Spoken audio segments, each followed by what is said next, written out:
प्रकट हो गए। कहा देवी वरदान मांगो। भक्ति देवी ने जैसे ही वरदान मांगा, भगवान ने वरदान दिया और भक्त खूब आनंद के साथ में भजन में भक्त होकर के मगन होकर के आनंद के साथ में नृत्य करने लगे। यह भागवत कथा यदि हम आप श्रवण करते हैं तो जब भक्ति ज्ञान वैराग्य की मुक्ति हो सकती है, कष्ट का उद्धार हो सकता है, कष्ट दूर हो सकता है, तो क्या हमारे जीवन का उद्धार नहीं हो सकता है? लेकिन महाराज हम आपके भाव होने चाहिए। ये भागवत कथा वह भागवत कथा है कि हम पूरे जीवन भर पाप कर्म करते रहे। क्या पूरे जीवन भर यदि हम पाप पे पाप कर्म कर रहे हैं और अंत में जब हम शरीर छोड़ते हैं तो हम कहां जाएंगे? भगवान के धाम तो जाएंगे नहीं। जब हम पाप करेंगे तो कहां जाएंगे? अनेक योनियों में जाएंगे, कहीं भूत, कहीं प्रेत, कहीं पिशाच, और इसी दुनिया में भटकेंगे। लेकिन यहां पर बताया गया कि महाराज यदि हम उनके निमित्त से भी भागवत कथा करवाते हैं तो उद्धार हो जाता है। यहां ऋषियों ने प्रश्न किया, कहा प्रभु यह कैसे हो सकता है? हम नहीं समझ पा रहे हैं। तो यहां पर श्री सूत जी महाराज ने कहा, तुंगभद्रः तटे पूर्वम उत्पत्त्यानमुत्तमः यद्य वर्णः स्वधर्मेण सत सत कर्म तत्परः। महाराज एक तुंगभद्रा नदी के किनारे एक अद्भुत स्थान नगर है। जैसे हमारा यह वार्ड नंबर 9 और मोहल्ला कौन सा है आप सभी जानते हैं। ऐसे बड़ा जैसे स्थान है, अद्भुत स्थान, ऐसे बढ़िया सुंदर स्थान था, नगर था।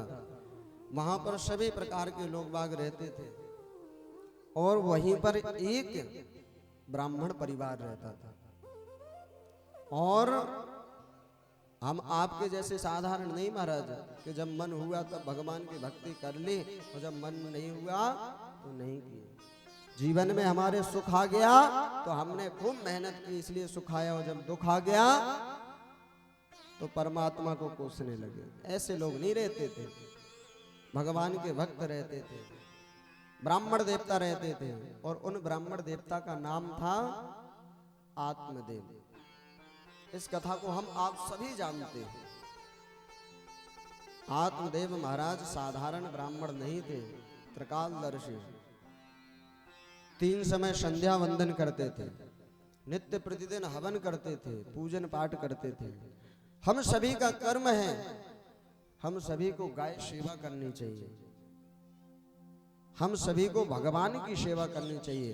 एक बात बताएं, किस किस के घर में तुलसी है? तुलसी की आराधना कौन कौन करता है?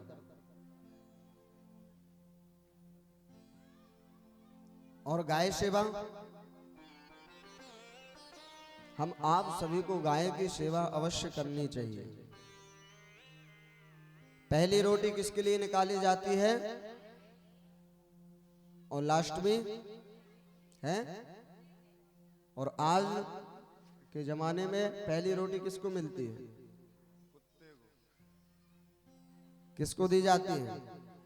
कौन कौन देता है गाय को रोटी? हाथ खड़ा कर। और कुत्ते को कौन कौन देता है?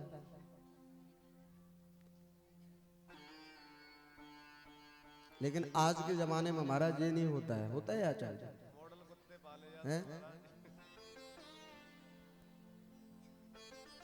महाराज ऐसी स्थिति हो गई है, ऐसी स्थिति कि कुछ कह ही नहीं सकते। लास्ट की रोटी पता है किसको मिलती है? अब जो पतिदेव होते ना, बुरा मत मानना, ये सत्य बात है। बेचारे क्या करें, सुबह जैसे उठते हैं नाश्ता लेकर के ऑफिस चले जाते हैं, भोजन तो मिलता नहीं है, और जब लौट के आते हैं तो जो भोजन रहता वो एकदम लास्ट तक चलता। आए आकर के सबसे लास्ट में रोटी किसको मिलती है? किसको मिलती है? पतिदेव को।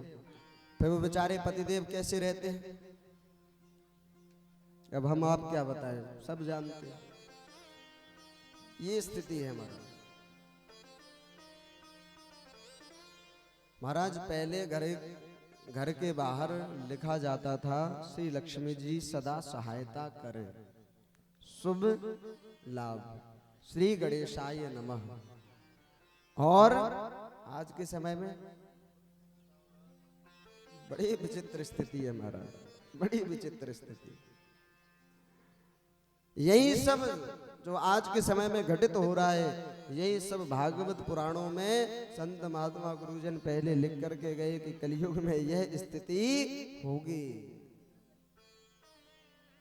लेकिन उस नगर में ऐसे भक्त नहीं रहते थे, भगवान के भक्त रहते थे, और उन्हीं में आत्मदेव जी महाराज रहते थे। एक उनकी पत्नी थी, उनका नाम था धुंधली देवी। अब वो कैसा स्वभाव था उनका, बड़ा अद्भुत स्वभाव महाराज, ऐसा स्वभाव कि कुछ कह ही नहीं सकते। जब पतिदेव पूजन करा के यजमानों के यहाँ से आते तो पता चल जाता कि अब आने का समय हो गया, तो बढ़िया थाली सजाते हैं आरती की और गेट के बाहर खड़ी हो जाती हैं, पतिदेव की आरती करती हैं भाव से। आत्मदेव जी महाराज सोचते हैं, नारायण भगवान जैसी संस्कारवान पत्नी हमें प्राप्त हुई है, ऐसे ही कृपा करना संसार के प्राणियों के ऊपर। लेकिन जब पतिदेव चले जाते पूजन पाठ कराने, उससे पहले जैसे पतिदेव गए तो अब नियम शुरू हो जाता, अब जैसा नाम वैसा ही गुण, अब गुण भी तो दिखाने पड़ेंगे। तो क्या किया, अपने पूरे घर से झाड़ू लगा करके और बगल वाले पड़ोसी के घर के दरवाजे के सामने पूरा कचरा फैला दिया, और उसके बाद में बगल वाले पड़ोसी का दरवाजा खटखटा करके कहा, देखो इसने क्या कर दिया। ये स्थिति, एक दूसरे में केवल लड़ाई करवाते रहना। जब तक एक दूसरे की लड़ाई ना करवा दे, जब तक महाराज भोजन ही नहीं पचता था। ये स्थिति थी उस धुंधली देवी की। आत्मदेव जी महाराज सुबह उठते, स्नान करते, गाय सेवा करते, संध्या वंदन करते हैं, ब्राह्मण का जो कर्म है वह कर्म करते हैं, पूजन पाठ कराने जाते, सत्यनारायण कराने जाते हैं, हवन कराने जाते, लौट के आते हैं, गाय सेवा करते हैं, तुलसी माता की सेवा करते हैं। हम आपको तुलसी माता की सेवा अवश्य करनी चाहिए। क्यों? यदि जिसके घर पे छत पे चारों कोनों में यदि तुलसी महारानी विराजमान रहते हैं, उनके घर पे कभी कोई जादू टोना टोटका ऊपरी बाधा ये कोई नहीं करवा सकता, कोई भी नहीं करवा सकता है, प्रभाव ही नहीं पड़ता उसका। आप तो यदि ऐसा लगे कि हमारे यहाँ पर ऐसी समस्या है तो किसी संत महात्मा के यहाँ पास मत जाओ, किसी से कोई उपाय मत पूछो, केवल तुलसी महारानी को विराजमान कर दो, सब दूर हो जाएगा। यदि हम गाय की सेवा करते हैं तो फिर महाराज हमें कहीं जाने की जरूरत नहीं है, क्योंकि गाय के शरीर में कितने देवी देवता विराजमान रहते हैं सब जानते हैं। महाराज ज्ञान सबको है, पता सबको है, लेकिन महाराज करता कोई नहीं। करता है? अरे गाय की सेवा साक्षात नारायण ने की है। गोबर में लक्ष्मी जी विराजमान होते हैं, लेकिन सेवा करना नहीं है, नियम का पालन करना नहीं है और परेशान रहना है। आत्मदेव जी महाराज खूब सेवा करते हैं, खूब संपत्ति है, खूब सुख है, लेकिन महाराज एक जीवन में दुख है, उनके यहाँ पर कोई संतान नहीं है। और गृहस्थी जीवन में महाराज जब तक हमारे परिवार में, हमारे घर में कोई संतान ना हो, जब तक हमारा जीवन अधूरा है, गृहस्थी जीवन अधूरा है। यदि किसी के यहाँ पर ऐसी समस्या है गृहस्थी जीवन में, तो भागवत जी में ऐसा वर्णन आता है कि वह जोड़ा सहित पति और पत्नी एक नारियल, एक लाल कपड़ा, श्रीफल ला करके भागवत जी को प्रदान करें और 108 परिक्रमा लगाएं। अपनी मनोकामना भी किसी को ना बताएं, क्योंकि गुप्त जो मनोकामना होती है वह शीघ्र सिद्ध होती है। जैसे कहते हैं ना, गुप्त दान महादान, ऐसे ही आप यदि किसी के यहां पर भी समस्या हो, लेकिन जोड़ा सहित परिक्रमा लगाना पड़ेगा। ये नहीं कि महाराज सुबह तो पत्नी ने लगा दिया परिक्रमा और शाम को पति देव आ रहे ऑफिस से। कुछ नियम होते हैं, जब डॉक्टर कोई दवा देता है तो नियम भी पहले बताता है। यदि किसी के यहाँ पर भी ऐसी समस्या हो, आत्मदेव जी महाराज के यहाँ पर कोई एक भी पुत्र नहीं है, एक दिन मन उदास हो गया, बैठे बैठे विचार कर रहे थे कि हे नारायण सब कुछ दिया लेकिन हमारे यहाँ पर संतान नहीं है, कौन सा ऐसा जीवन में हमसे पाप कर्म बन गया है महाराज का जिसका प्रायश्चित हम भोग रहे हैं। रुदन करने लगे बैठे बैठे, महाराज हम आप बड़े भाग्यशाली हैं कि परमात्मा ने हमें यह मनुष्य तन दिया, यह शरीर दिया है, लेकिन हम परमात्मा को भूल जाते हैं। जब जीव 9 महीने मातृगर्भ में निवास करता है तो उस समय वह परमात्मा से प्रार्थना करता है, क्योंकि जितना कष्ट उसको उस गर्भ में होता है उतना कष्ट कहीं किसी योनि में किसी संसार में आने के बाद भी नहीं होता है, इतना कष्ट होता है उस जीव को। और वह परमात्मा से प्रार्थना करता है कि हे प्रभु हमें इस कष्ट से दूर करो, हम आपका भजन करेंगे, कीर्तन करेंगे, स्मरण करेंगे, हर समय आपको भजेंगे। लेकिन जब जीव गर्भ से बाहर आता है तो परमात्मा को भूल जाता है, और जब परमात्मा को भूलता है महाराज, आजकल क्या करें, ऐसी शिक्षाएं हो गई, ऐसे संस्कार हो गए कि चाहे करके भी परमात्मा को हम याद नहीं कर पाते हैं। आत्मदेव जी महाराज बैठे बैठे रुदन कर रहे थे, विचार कर रहे थे, लेकिन यहाँ पर अब पड़ोसियों का आना शुरू हो गया। पड़ोसी जैसे ही आए, अब देखो पड़ोसियों की भी बड़ी विचित्र स्थिति होती है। अच्छे पड़ोसी मिलना ये तो परमात्मा की कृपा है, और ज्यादा ही अच्छे पड़ोसी मिल जाएं ये परमात्मा की विशेष कृपा है।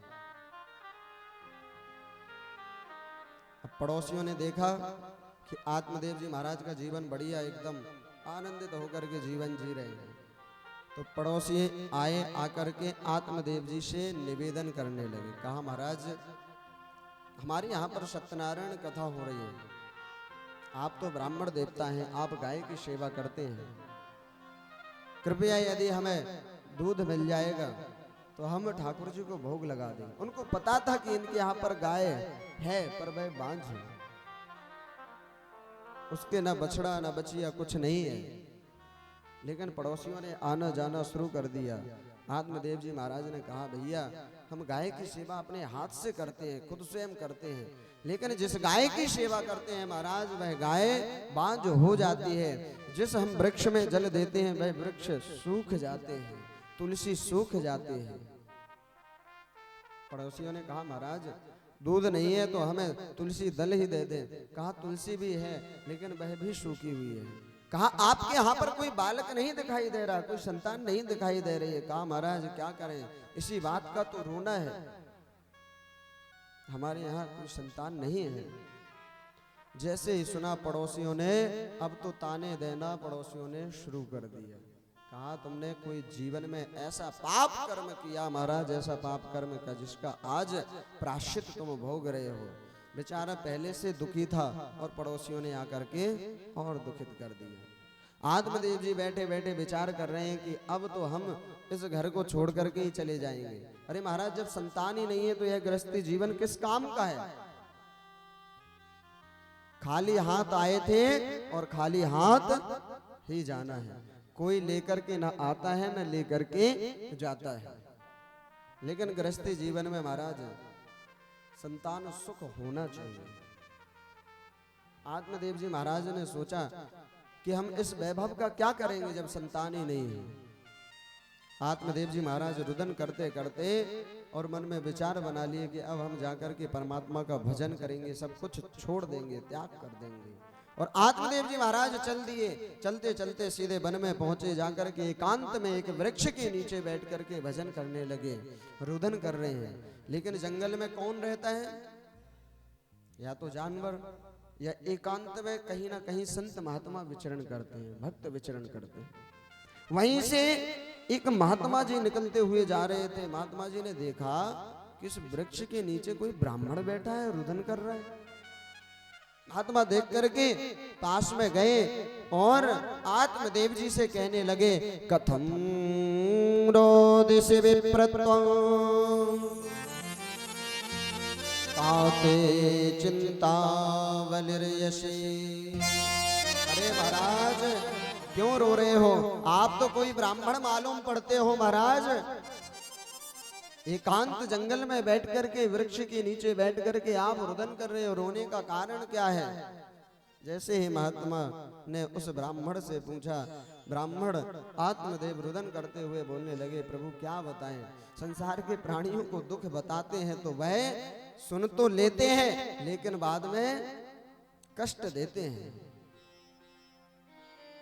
जब हमारे जीवन में कष्ट आता है ना तो महाराज, जो बनावटी होते हैं ना सगे संबंधी, बड़े भाव से पूछते हैं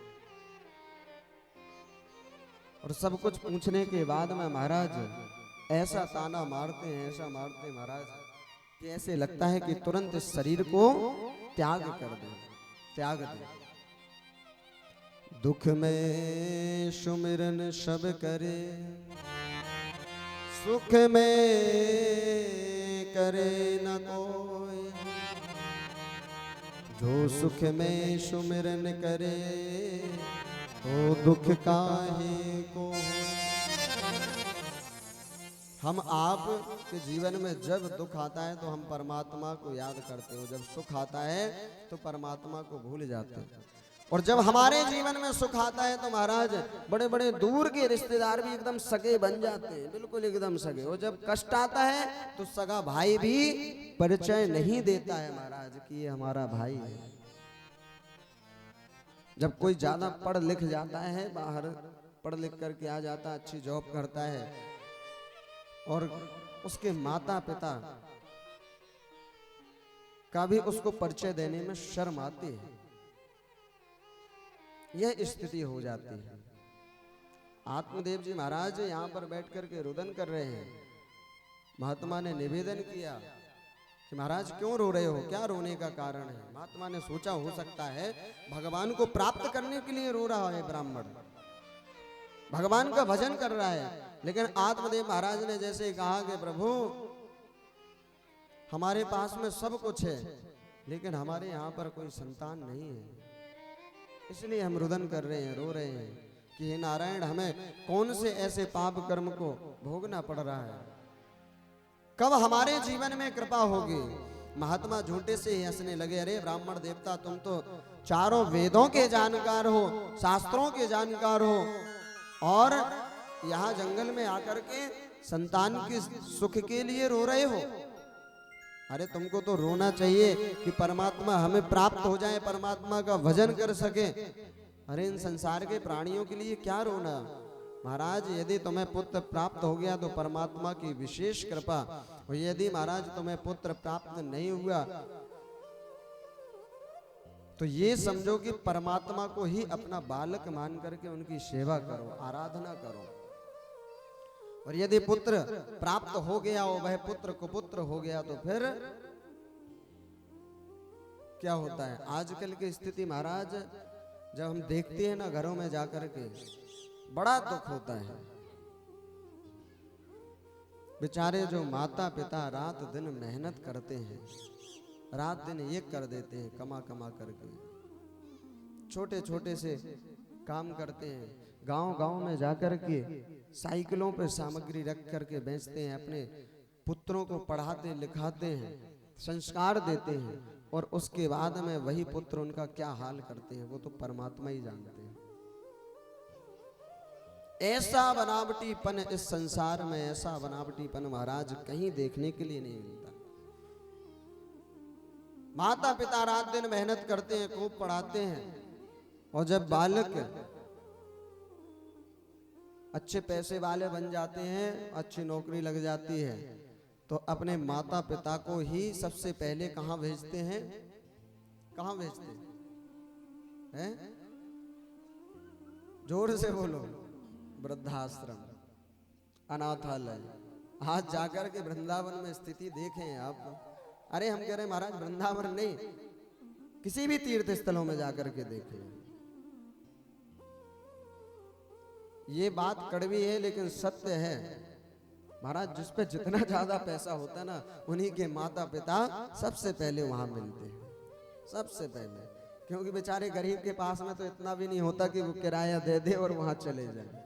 पूरे जीवन में भी एक बार भी नहीं पहुंच पाते हैं वृंदावन दर्शन करने के लिए। हमने वृंदावन में देखा, अभी जो अधिक मास निकला पुरुषोत्तम मास, उस समय हमारे 5वीं बार थे अधिक मास।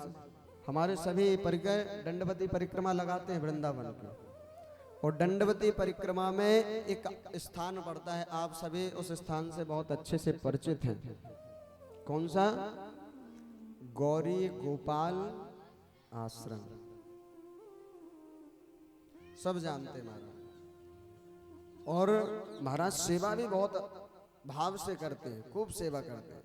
लेकिन क्या करें, आजकल वो न्यूज चैनल चल गए हैं ना, टीवी चल गई, बड़ी विचित्र स्थिति हो गई है इनमें। देख लिया महाराज वहाँ अच्छी व्यवस्था है, खूब सेवा कर रहे हैं अनुरुद्धाचार्य जी महाराज, सो घर में हुई खटपट तो चल योगी के मठ पर। जैसे माताओं के घर में खटपट होती है ना, तो तुरंत बैग तैयार रहता है अनुरुद्धाचार्य जी महाराज के यहाँ जाने के लिए। और हम देखते हैं वहां पर जब हम दंडवती परिक्रमा लगा रहे थे, रात को 11 बज रहे थे, तो महाराज माताएं 100-150 माताएं आश्रम के बाहर, बगल में नाली है, एकदम गंदगी पड़ी हुई है, और महाराज दरवाजा बंद है और पड़ी हुई है। हमने देखा, अब जब दंडवती परिक्रमा लगाते तो यहाँ से जितना अपने मंदिर का गेट है यहाँ तक परिक्रमा लगाओ इतने में ही थकान हो जाती। तो जैसे हम वहां पर रुके तो एक माता थी, बिल्कुल ऐसे कि महाराज 4 कदम भी नहीं चल सकती। तो हमने माता से पूछा, हमने कहा मैया आपका परिचय, आप कहाँ से आए हैं? कहा हम दिल्ली से। ने कहा अच्छा। ने कहा यहाँ कैसे रात्रि में? कहा कि हमने टीवी में देखा हमारे बालक पुत्र सेवा नहीं करते थे, तो हमने देखा कि महाराज खूब सेवा करते हैं, तो हम तो अपना बोरिया बिस्तर लेकर के चले आए। तो हमने कहा यहाँ सेवा हो रही है? कहा महाराज गेट ही नहीं खोल रहे, बारिश हो रही थी महाराज, गेट बंद था। अब वो भी बेचारे क्या करें, कितनी माताओं की सेवा कर ले, संसार बहुत बड़ा है महाराज। किसी भी आश्रम में चले जाएं महाराज, आज यह स्थिति बनी हुई है, कोई सेवा नहीं करना चाहता है, बड़ी विचित्र स्थिति है महाराज। इसलिए महाराज संस्कार तो दो, खूब शिक्षा दो, लेकिन ऐसी शिक्षा दो कि महाराज कम से कम हमें जब हमारा शरीर